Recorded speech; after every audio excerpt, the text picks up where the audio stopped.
दर्शकों को नमस्कार, जय श्री कृष्ण, प्रणाम।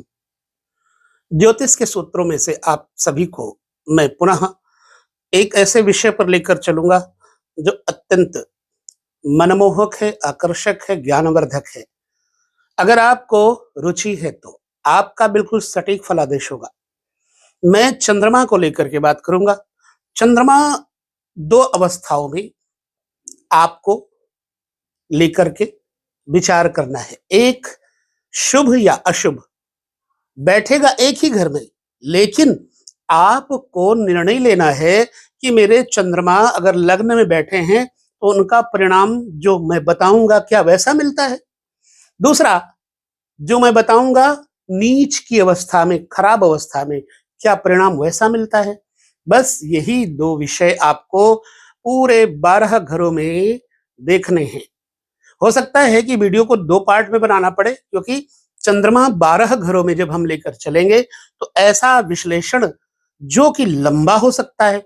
तो कभी कभी क्या होगा, अभी मैंने पीछे वीडियो बनाकर दिया तो बन गया 45 से 46 मिनट का, तो हमारे दर्शक बोर हो जाते हैं। जो तो कंटिन्यू देखते हैं, सीखने की जिनमें पेशानी है, जिनको सीखने का हुनर है, वो तो बने रहते हैं, पूरे वीडियो को ध्यान से देखते हैं। लेकिन जो बेचारे नए आते हैं वो बोर हो जाते हैं। इसलिए मैं, हो सकता है कि दो पार्ट में आपको ये चंद्रमा से संबंधित वीडियो दूंगा। और फलादेश का वीडियो है, ये अद्भुत है, जो कि मैंने बहुत गहन छानबीन करके एक स्क्रिप्ट रेडी किया है, और वह आपको हम तरीका बताएंगे। आप अपनी जन्म कुंडली का चार्ट अपने सामने रखिए। चंद्रमा आपका जिस राशि में बैठा है उस राशि में ही आप बैठाइए। अब यहां से आपको उल्टा दिखता होगा, ठीक है। तो चंद्रमा आप उस राशि में बैठाइए जहां आपकी राशि है। मान लो मेष में चंद्रमा बैठे हैं तो मेष में बैठाइए। हम लग्न से लेकर के 12 घरों तक चंद्रमा के ऊपर चर्चा करेंगे। चंद्रमा का स्वभाव क्या है। देखिए, चंद्रमा का एक स्वभाव है जल्दी घटना, जल्दी बढ़ना। चंद्र राशि के मुताबिक जीवन में उतार चढ़ाव हमेशा बहुत ज्यादा आते रहते हैं। चंद्रमा ही एक ऐसा ग्रह है जो 2.25 दिन ही मात्र एक राशि पर रहते हैं। इसलिए चंद्रमा से विचारणीय विषय प्रायः अप डाउन होते रहते हैं। मान लो चौथे घर में चंद्रमा बैठा है, और चंद्रमा अगर चौथे घर में बैठा है तो सुख की जो व्यवस्थाएं बनेंगी बढ़िया होंगी। लेकिन ऐसे व्यक्तियों के पास देखते होंगे कि कभी बहुत हो जाता है और कभी बिल्कुल नहीं रहता है। तो किन अवस्थाओं में चंद्रमा अच्छा फल देगा, मैंने स्क्रिप्ट रेडी करके आपके सामने पेश करना है। आपको समझना है, बिल्कुल बोर मत होइएगा और देखिएगा ध्यानपूर्वक। चंद्रमा का स्वभाव, चंद्रमा गोलवर्ण और गौरवर्ण, और यह रक्त प्रधान, रुधिर प्रधान ग्रह है। शरीर इसका स्थूल और युवावस्था वाले हैं। अब ये चंद्रमा का स्वभाव क्या है, दयालु होते हैं और सबके प्यारे होते हैं। समय के अनुसार विवेक विचार से उचित बोलने वाले हैं। मतलब कब कहां क्या बोलना चाहिए चंद्रमा को बहुत भली प्रकार पता है। अगर आपका चंद्रमा ऐसा बैठा है तो आप तोल करके बोलेंगे। इनके वस्त्र सफेद हैं। जो भी चंद्रमा से बली होगा उसको सफेद वस्त्र, सफेद चीजें बड़ी प्रिय होंगी। और ये प्रवासशील हैं, एक जगह नहीं रहते, ठीक है। दूसरों के विषय में तिरस्कार पूर्ण ढंग से देखते हैं। अपने को सबसे ज्यादा हुनरमंद मानते हैं, ठीक है। और बड़ी उम्र की स्त्रियों से रमण करते हैं। अपने से बड़ी आयु की स्त्रियों में इनकी बड़ी रुचि होती है। रमण का मतलब होता है मैथुन। रमण करते हैं या उनके साथ बैठना, उठना, हंसना, मुस्कुराना इनको बहुत पसंद होता है। ऐसे ही गुण जातक के अंदर भी होते हैं। विशेष करके यदि चंद्रमा लग्न, लग्नेश आदि पर युति दृष्टि से असर डालते हो तो जातक के अंदर ये गुण जरूर होंगे। वो सबको तिरस्कारपूर्ण दृष्टि से देखेगा, ठीक है। अपने को बड़ा बुद्धिमान, होशियार समझेगा। तो चंद्रमा शुभ है और स्त्री ग्रह है, ये आप सब जानते हैं। चंद्रमा मन का राजा है। चंद्रमा से मन का विचार किया जाता है, और अशुभ फल भी देते हैं और शुभ फल भी देते हैं। कब? शुक्ल पक्ष में उत्तरोत्तर बल वर्धन होता जाता है इनका, और छठी से अमावस्या तक बलहीन हो जाते हैं। छठी तिथि से, कृष्ण पक्ष की छठी तिथि से अमावस्या तक ये बलहीन हो जाते हैं, और शुक्ल पक्ष से ये बढ़ोतरी पर जाते हैं। ठीक, इनकी क्रम से कुमार, युवा और वृद्ध 3 अवस्था मानी जाती है। चंद्रमा कर्क राशि, वृष राशि में सोमवार के दिन रात्रि में चतुर्थ प्रहर में शुभ ग्रहों के देखे जाने पर इनका प्रभाव शुभ हो जाता है। अब हम विभिन्न भावों में चंद्रमा का शुभ और अशुभ फल आपके सामने देने जा रहे हैं। चंद्रमा जिस राशि में हो या जिन ग्रहों से युति, दृष्टि आदि से संबंध कर रहा हो, उस आधार पर इन फलों में कमी और वृद्धि आप जान सकते हैं। मैं पहले कह चुका हूं, वीडियो हो सकता है थोड़ा बड़ा हो जाए, लेकिन मैं 2 पार्ट में बना करके कोशिश करूंगा कि आपको छोटे छोटे वीडियो में दूं। जातक के लग्न के अंतर्गत चंद्रमा बैठा हो और उसका फल शुभ हो तो कैसा होगा, और अशुभ होगा तो कैसा होगा। अब यहां पर 2 पार्ट है। पहले हम शुभ की चर्चा करेंगे। चंद्रमा यदि प्रबल है, शुद्ध है, शुभ है, तो जातक पहली बात तो देखने में सुंदर, मनमोहक, आकर्षक लगेगा। जातक का आकृति ऐसा होगा कि उसको सभी देखने का प्रयास करेंगे। वह पवित्र स्वभाव का धनी और प्रसन्नचित्त, धार्मिक एवं दयालु प्रवृत्ति का व्यक्ति होगा। यह विद्वान होता है। विद्या पर खर्च किया धन व्यर्थ नहीं जाता। यह व्यक्ति जो विद्या पे खर्च करेगा, खास करके विद्या राज्य संबंध में काफी सहायता प्रदान करती है। ऐसे जातक जिनका चंद्रमा शुभ है, लग्न में है, स्त्रियों का बहुत प्यारा होता है। ऐसा जातक लग्न में चंद्रमा हो तो स्त्रियों का आकर्षण के केंद्र बन जाता है। जीवन में बहुत सुख भी प्राप्त होता है इस व्यक्ति को, और इस व्यक्ति को कई विदेश यात्राओं को करने का भी अवसर मिलता है। ठीक है, अब विदेशी यात्राएं होती, सामाजिक कार्यों में भी इस व्यक्ति को काफी बढ़ चढ़ करके हिस्सा लेते जाता देखा जाता है। इनका जन्म माता पिता की विशेष कामना के फल स्वरूप होता है। माँ बाप की बड़ी अर्चनाएं, कामनाएं होने के बाद इनका जन्म होता है। उसके बाद फिर काफी तरसने के बाद माँ बाप ऐसे जातक को संतान रूप में प्राप्त करते हैं, लग्न में चंद्रमा शुभ होगा तो। इसलिए ये माता पिता का बहुत प्यारा लाडला होता है। इसके जन्म के बाद धन की स्थिति भी उत्तरोत्तर बढ़ती जाती है। जातक का भाग्य और माता, वृद्ध स्त्रियों की सेवा करने और उनका आशीष पाते रहने से बहुत बढ़ता है, जिस जातक का चंद्रमा लग्न में होगा। मेष, वृष, कर्क राशि में चंद्रमा विशेष शुभ फल प्रदान करते हैं। मेष, वृष और कर्क राशि में। चलिए अशुभ फल की अवस्था की चर्चा कर लेते हैं। यदि चंद्रमा क्षीण हो, क्रूर ग्रहों से संबंध करता हो, मंगल, सूर्य इत्यादि क्रूर ग्रह हैं, और शनि, राहु, केतु, इनको पापी ग्रह की श्रृंखला में कहा गया है।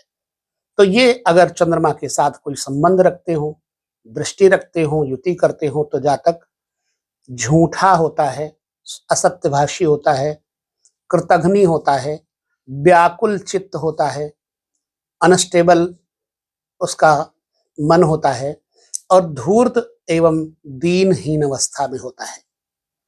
विपरीत परिस्थितियों में यह व्यक्ति जल्दी घबरा जाता है।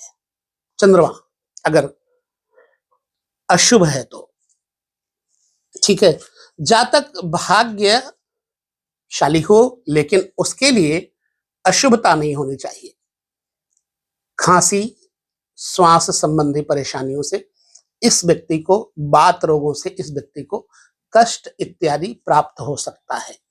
ठीक, ऐसे जातक को बड़े भाई बहन अगर नहीं है ना, तो उसके जन्म से पहले ही गुजर चुके होते हैं।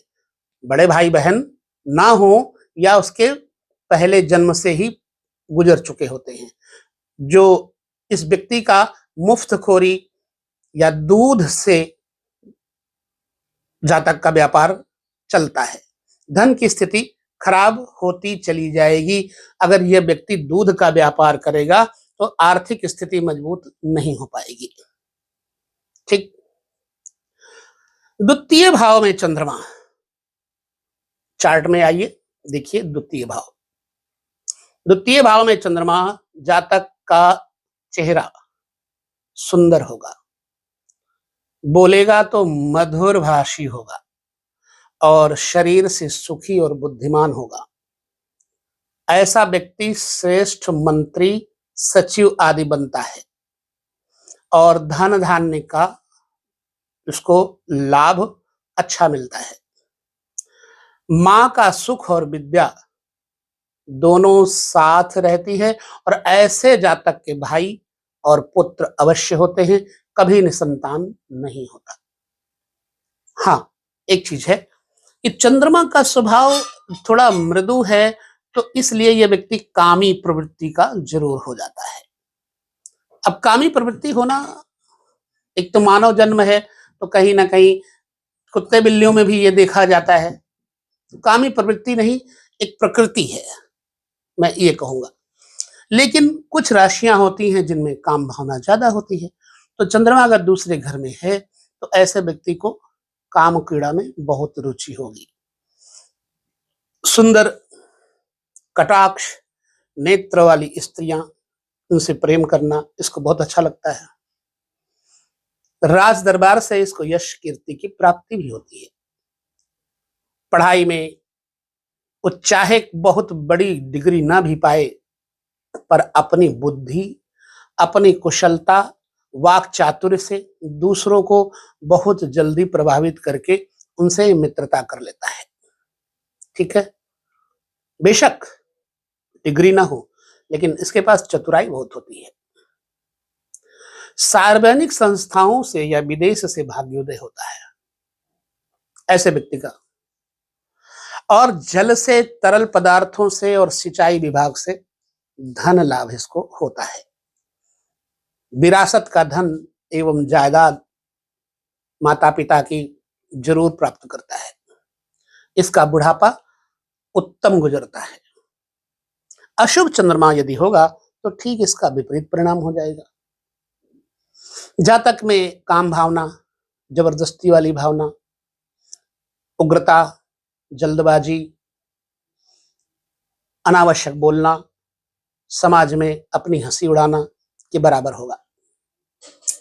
चंद्रमा तृतीय भाव में अगर है तो जातक के ऊपर क्या असर होगा, शुभत्व की तरफ पहले चर्चा कर लेते हैं। लेकिन चंद्रमा तृतीय भाव में है, शुभ है, तो जातक सूर यानी कि बलवान, तीसरा घर किस चीज का है, बल प्रदायक करता है,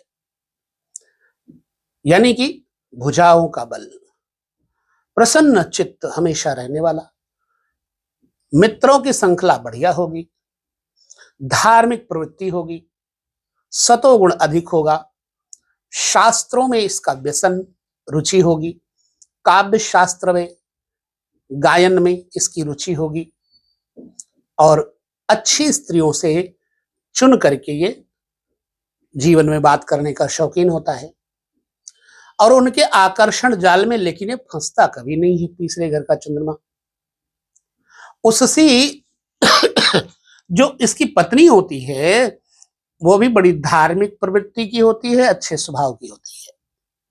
अपने पराक्रम से धन लाभ, यश, कीर्ति, विद्या प्राप्ति करता है। लेखन इसका सुंदर होता है।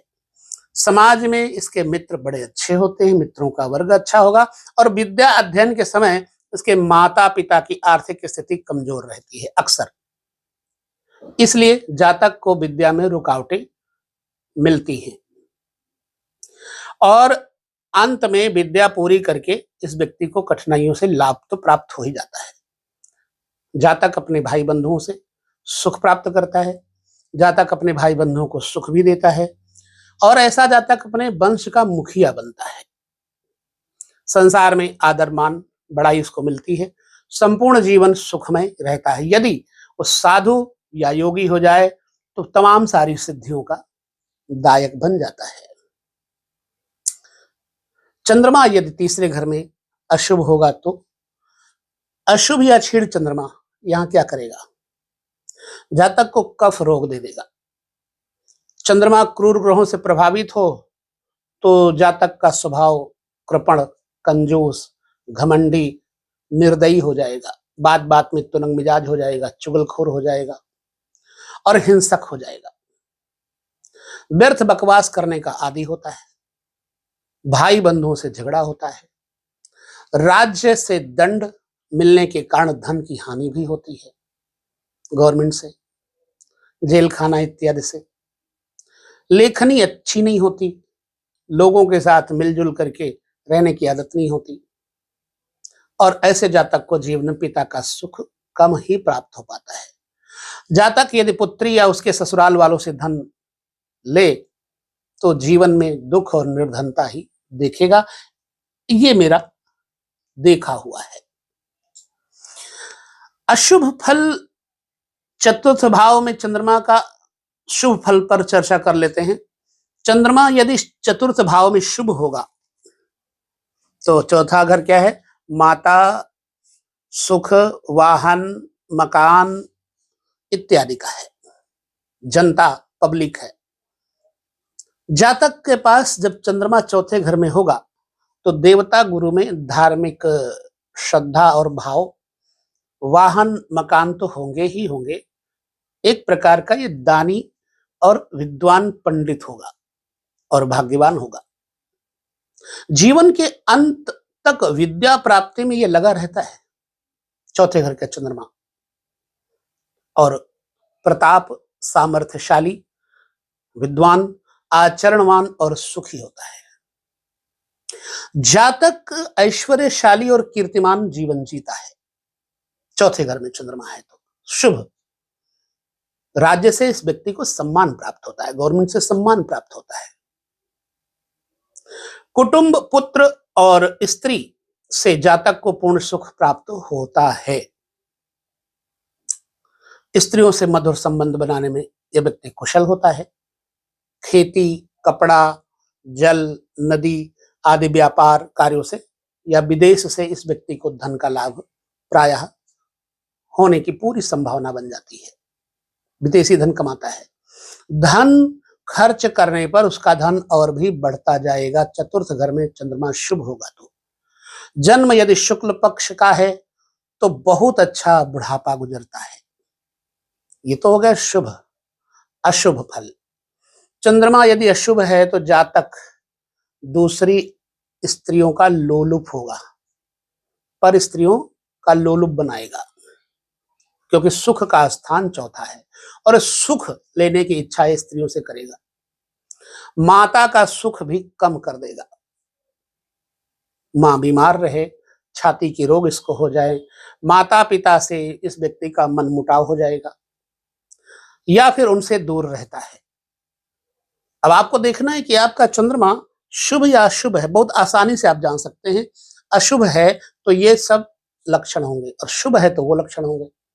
जातक को बचपन में सुख नहीं मिलता और पेटू होने के कारण यह व्यक्ति शारीरिक कष्ट भी भोगता है। चंद्रमा पंचम भाव में यदि शुभ और अशुभ हो तो कैसा होगा?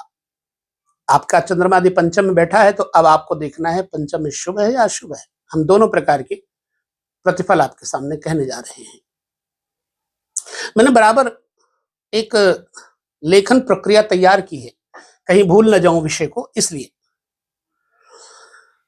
तो जातक अगर शुभ फल होगा चंद्रमा का तो जातक श्रेष्ठ विद्वान होगा और तेजस्वी एवं विनम्र मेधावी व्यक्ति होगा। पंचम भाव विद्या है, पुत्र है, आंतरिक शक्तियों का, देवताओं का केंद्र है। जातक की चाल लयबद्ध होगी, मस्ती से चलने होगा और कोमल होगी जातक की चाल, लोच भरी होगी। सत्य पर चलने से जातक को आर्थिक स्थिति में बहुत बल प्राप्त होगा और मन की स्थिति और शांति दोनों ही प्राप्त होती है यदि सत्य बोलेगा तो। यह व्यक्ति स्वाभिमानी होने के कारण प्राणी राजा के सामने भी, यह व्यक्ति ऐसा प्राणी होता है जो सत्य बोलने के कारण, स्वाभिमानी होने के कारण किसी के सामने झुकता नहीं है और दयालु तथा न्यायप्रिय होता है। पुत्र सुख होगा जरूर, लेकिन कन्याएं ज्यादा होंगी। चंद्रमा शुभ है तो न्यायप्रिय, संतान को अच्छी तरह पालने से भाग्य चमकेगा। ऐसे जातक की पत्नी पति परायणा होती है और रूपवती, पर मान कोप आदि में चतुर होती है उसकी स्त्री। मतलब कोप करना, मान करना, अभिमान करना, पति को रिझाने में चतुर होती है। और ऐसे स्त्री के एक शास्त्र में तो लिखा है कि दोनों स्तनों के बीच में चिन्ह होता है, जिसका पंचम चंद्रमा बैठा हो उसके स्त्री के। अब आप देखिएगा, बताइएगा, भूमि, व्यापार और भी दूसरे कई प्रकार से धन लाभ इस व्यक्ति को मिलते हैं। राज्य में मंत्री या उच्च अधिकारी बनता है ये व्यक्ति। ये जिसकी मदद पर आए तो उसे जिलाकर राजा बना दे और विजय दिला दे, और नाराज हो जाए तो। जातक यदि स्त्री देवता की उपासना करे, यानी कि फीमेल देवी देवता की उपासना करे, तो इस व्यक्ति की मनोकामना जल्दी पूर्ण होती है, जिसका चंद्रमा पंचम बैठा हुआ है।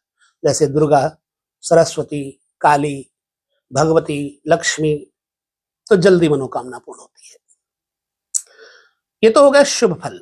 अब अशुभ फल अगर है तो जातक के अंदर क्या होगा? पंचम भाव में चंद्रमा डर पैदा करेगा, भयभीत यानी डरपोक, कामुक बना देगा और रोगी बना देगा। व्यापार क्षेत्र में इसे अक्सर सफलता नहीं मिलती, अशुभ चंद्रमा होगा तो। उसे पोते का मुख देखना भी नसीब नहीं होता और अक्सर सफलता में बड़ी अड़चनें आएंगी। अपने दुखों को दूसरों के आगे रोने से इस व्यक्ति की परेशानियां और बढ़ेंगी। लालची और स्वार्थी होने पर जीवन में दुख और अशांति उत्पन्न होगी। ये चंद्रमा का अशुभ प्रभाव पंचम में बताया मैंने। अब चंद्रमा का छठे भाव में शुभ और अशुभ दोनों प्रभाव देखना है।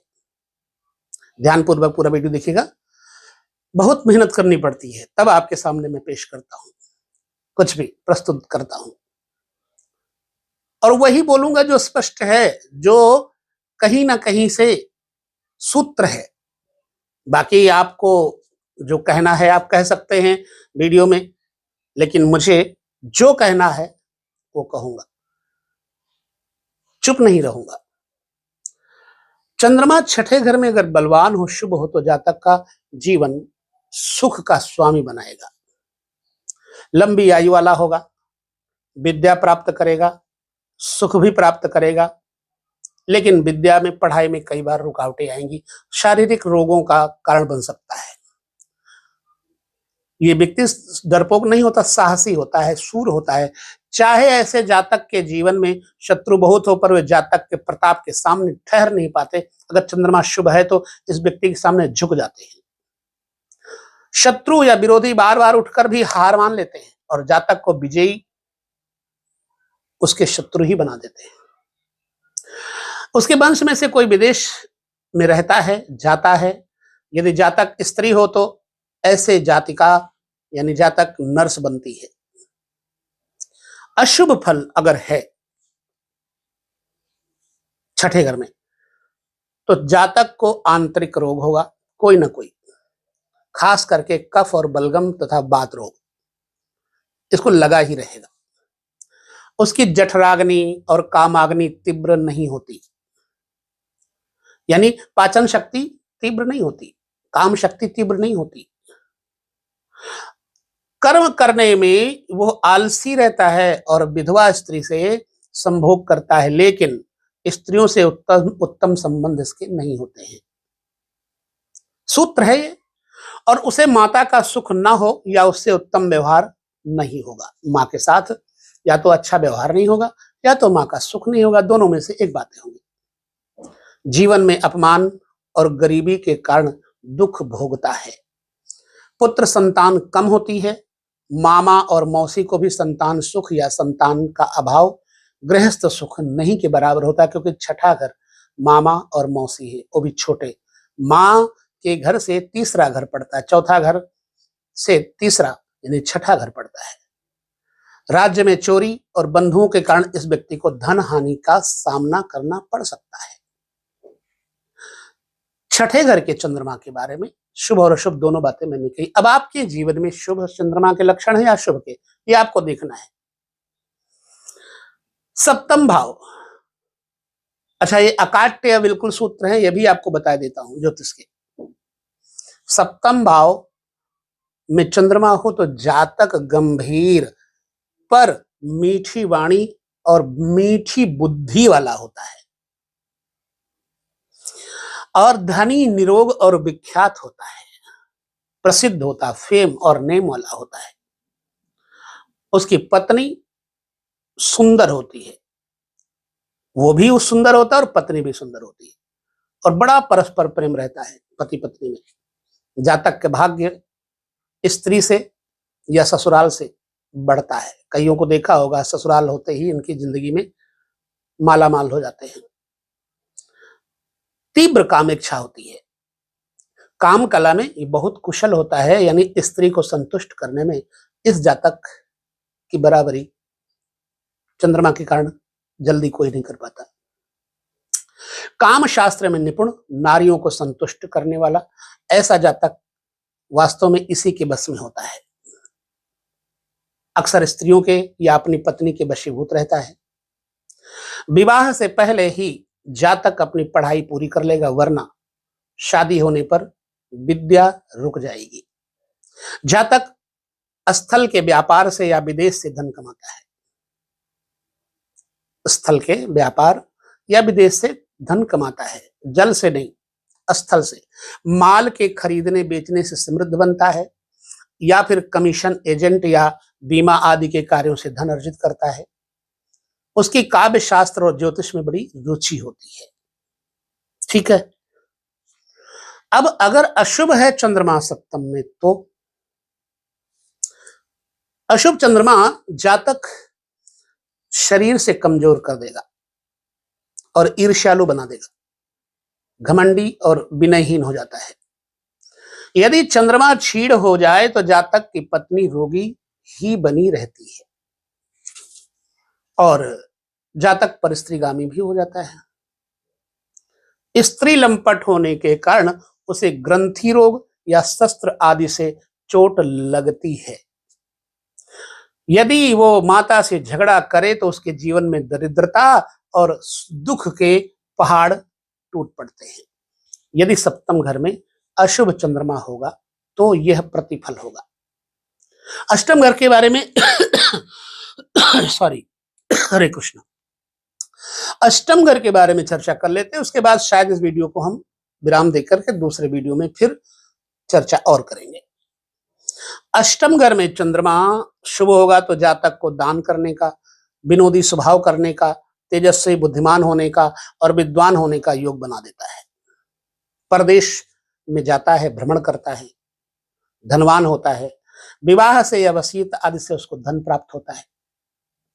उसको विद्या या माता में से एक का ही सुख नसीब होगा अगर अष्टम स्थान में चंद्रमा बैठा है। ये भी बात सही है। वह धर्म, योगाभ्यास और अध्यात्म में विशेष रुचि रखता है, शुभ चंद्रमा। हालांकि अष्टम स्थान मार्क स्थान है, लेकिन चंद्रमा या कोई भी ग्रह शुभ भी होता है। जहां कर्क में चंद्रमा अपने स्थान पर है तो मार्केश नहीं बनेंगे। ठीक है। सूर्य यदि यहाँ के स्वामी है तो मार्केश नहीं बनेंगे। सूत्र है। अच्छा, अक्सर ये माना जाता है कि इस भाव में चंद्रमा अल्पायु बना देता है। ठीक है, पर ऐसा देखने में नहीं आता। यदि कृष्ण पक्ष में दिन का या शुक्ल पक्ष में रात्रि का जन्म हो तो चंद्रमा माता के समान अवश्य ही मनुष्य की रक्षा आयु की करता है। इसी प्रकार चंद्रमा यदि वृष, कर्क आदि राशि में होकर बली हो तो दीर्घायु बनाता है। इसलिए आयु निश्चय करते समय आमतौर पर काफी सावधानी की जरूरत पड़ती है। सो मैं ज्योतिषियों से यही कहूंगा कि यहाँ यह योग जरूर देख लेना चाहिए। चंद्रमा यदि अशुभ है, यहां पर कई तरह के रोगों से जातक को परेशानी आएगी। अरुचि, मंदाग्नि, प्रमेह, धातु, बात रोग, रक्त विकार, ब्लड प्रेशर, इनसे कष्ट इसको रहता है। इसलिए इसके घर में वैद्यों और डॉक्टरों का आना जाना बराबर बना रहता है। इसे जल से भय रहता है चंद्रमा अगर अष्टम में है तो, और वृद्धों के चरण छूकर आशीष ले अगर ये व्यक्ति, तो इन कष्टों से बचता रहेगा। ये अस्थिर बुद्धि वाला, अस्थिर, अनस्टेबल बुद्धि वाला होता है। एक जैसी इसकी गतिमति नहीं होती। दीन और चिंतित, प्रगल्भ, दुर्बल शरीर, पापी और निर्धन होता है यह व्यक्ति। अगर ये अशुभ है तो राज्य चोरी से धन हानि होती है, और इसके घर की गुप्त बातें नौकर चाकर अक्सर बाहर निकाल देते हैं, जिसके कारण इसकी बदनामी भी होती है। बताएं अब 9th भाव में चंद्रमा शुभ और अशुभ क्या परिणाम देगा, उस पर चर्चा कर लेते हैं। ठीक है, मैंने बिल्कुल चार्ट रेडी किया हुआ, चार्ट के माध्यम से स्क्रिप्ट रेडी किया हुआ है, ताकि आपको बताने में, समझाने में कोई प्रॉब्लम ना हो और आप उस सूत्रों को पकड़ भी सकें। कभी भी याद रखिए, जब भी किसी को कुछ बताएं तो सच बताएं, जो लिखा है पुराण में वैसा बताएं। ज्योतिष पुराण है, तो उन सूत्रों को और अनुभवों को लेकर के हम एक संग्रह रेडी करते हैं, वो आपके सामने प्रस्तुत करते हैं, ताकि आपको और ज्यादा लाभ मिले। चलिए 9th हाउस में आइए, 9th हाउस में चार्ट को उठाइए, देखिए चंद्रमा अगर बैठा है तो कैसा प्रतिफल देगा। ठीक, 9th हाउस में जातक का चंद्रमा अगर बैठा है तो शारीरिक सुख, भाग्यशाली, धीर, वीर, दान, यश, कीर्ति, सज्जनता इत्यादि तो देगा ही, और जातक को निष्पाप भी बनाएगा।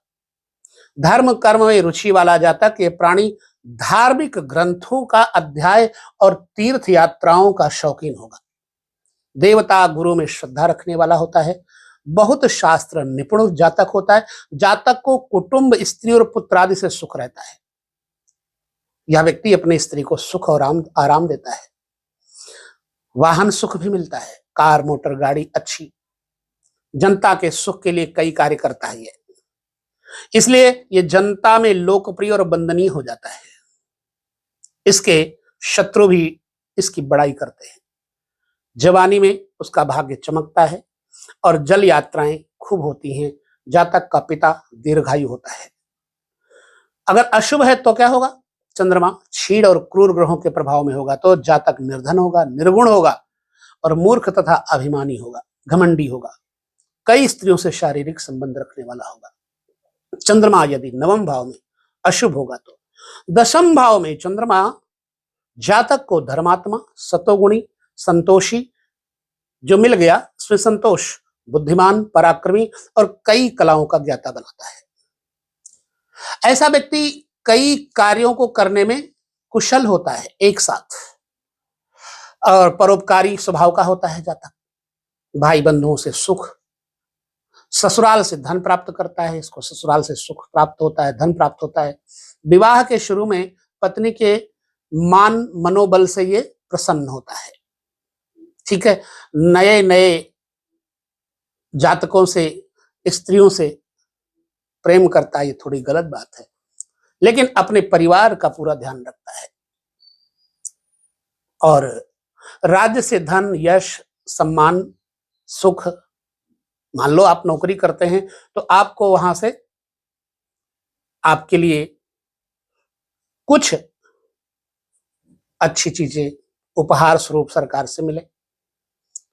जातक हर जगह सफल और विजयी होता है। अगर 10वें घर में शुभ है तो व्यापार से धन लाभ होता है, सरकारी नौकरी में विशेष रुचि और सफलता मिलती है, तबादला आदि होता रहता है, क्योंकि चंद्रमा अप डाउन होता रहता है ना, नौकरी बदलती रहती है।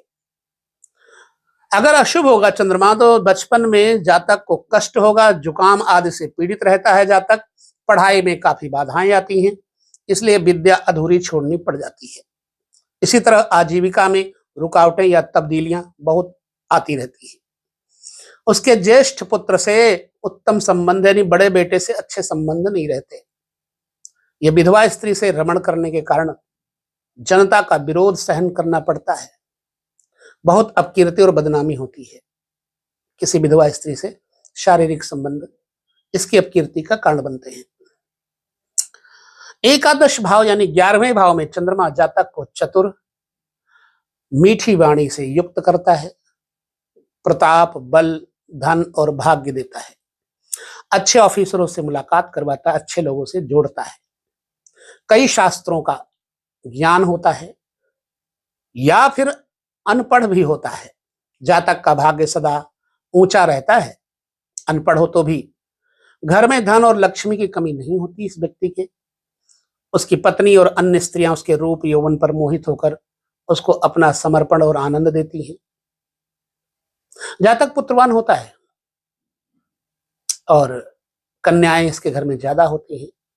जीवन में मित्रों की मदद मिलती है, राज्य संबंध में प्रतिष्ठा, अधिकार की प्राप्ति, वाहन सुख इत्यादि का योग बनता है।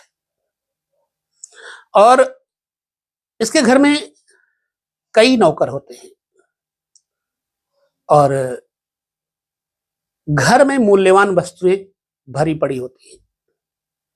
भूमि से गड़े धन की प्राप्ति इस व्यक्ति को होती है। परोपकारी होता है यह व्यक्ति और जनमानस में सफल, जनता से बहुत प्यार प्राप्त करता है, इसलिए इस व्यक्ति की लोकप्रियता बढ़ जाती है। 11वें घर में अगर शुभ है चंद्रमा तो यह प्रतिफल होता है। अशुभ है तो जातक मूर्ख होगा, अज्ञानी और रोगी होगा। जातक में संभोग शक्ति कम होती है। ऐसे जातक अपनी माता के साथ नहीं रह पाते ज्यादा देर। एक हो तो दूसरा नहीं होता, माँ होगी तो बेटा नहीं होगा, बेटा होगा तो माँ नहीं होगी, एक ही घर में रह पाएगा। माँ की सेहत कमजोर रहती है क्योंकि 11वां घर माँ के घर से अष्टम घर पड़ता है और 11वें घर में चंद्रमा माँ के स्वास्थ्य के लिए खराब होता है। द्वादश भाव में चंद्रमा शुभ और अशुभ दोनों की चर्चा करेंगे। द्वादश भाव क्षय है, खर्च है, व्यय है और पत्नी के बेड सुख का दर्शन कराता है। जातक शील स्वभाव का उत्तम आचरण वाला होता है। भूख इससे जातक को बहुत लगती 12वें घर में चंद्रमा से, इसलिए खाने का शौकीन होता है। विद्वान, दयालु, योग्य खर्चा करेगा, मितव्ययी होगा और सदव्ययी होगा। यज्ञ में, दान में, धर्म में खर्च करना सदव्यय मितव्यय है। जातक का धन मंगल कार्यों में खर्च होता है। स्कूल, मंदिर, धर्मशाला आदि बनवाता है जातक। विदेश भ्रमण भी करवाता है चंद्रमा जातक को और उसे मृत्यु के बाद स्वर्ग प्राप्त करवाता है चंद्रमा। अशुभ फल अगर है तो जातक शरीर से दुर्बल और रोगी होगा। जातक क्रोधी और क्रूर स्वभाव का हिंसक होगा, आलसी और व्याकुल होगा, नेत्र विकार या दृष्टि कमजोर रहती है और उसकी मनोकामना अधूरी रहती है। रात को अच्छी नींद भी नसीब नहीं होती ऐसे जातक को। शत्रु भय या विरोधियों से पराजित होता है। ऐसा जातक अकारण भी दुखी रहता है, बेमतलब में दुख होने का स्वभाव होता है और शत्रु या विरोधियों से यह व्यक्ति पराजित होता है, हार जाता है। ऐसा जातक अकारण भी दुखी रहना चाहता भी है। हाय मैं क्या करूं, हाय मैं ये करूं। स्वयं अपने मन को जलाकर वो अपने आसपास सभी अपने निजी जनों को, संबंधियों को भी दुखी करता रहता है। चाचा, मामा व स्त्रियों से भी जातक का प्रेम कम ही होता है। पति पत्नी में अकारण वियोग और विरोध की कंडीशन आती है। तो ये रहा चंद्रमा का शुभ और अशुभ दोनों 12वें घर का फल। वीडियो में कैसा आपको फील हुआ, आपके जीवन में ऐसा कुछ है तो भी जरूर बताएं। ये हमारा संकलन आपको कैसा लगा। इसी के साथ हम लेंगे विदा। अगले वीडियो में मंगल के साथ मिलेंगे, शुभ और अशुभ की चर्चा 12 भाव पे करेंगे। तब तक आपका अपना मंतव्य हमें अवश्य दें। आपका मंतव्य हमारे लिए सर्वश्रेष्ठ होगा, सर्वमान्य होगा, क्योंकि आप हैं तो हम हैं और हम आप एक ही हैं, दो नहीं हैं। बस नमस्कार, जय श्री कृष्ण, प्रणाम।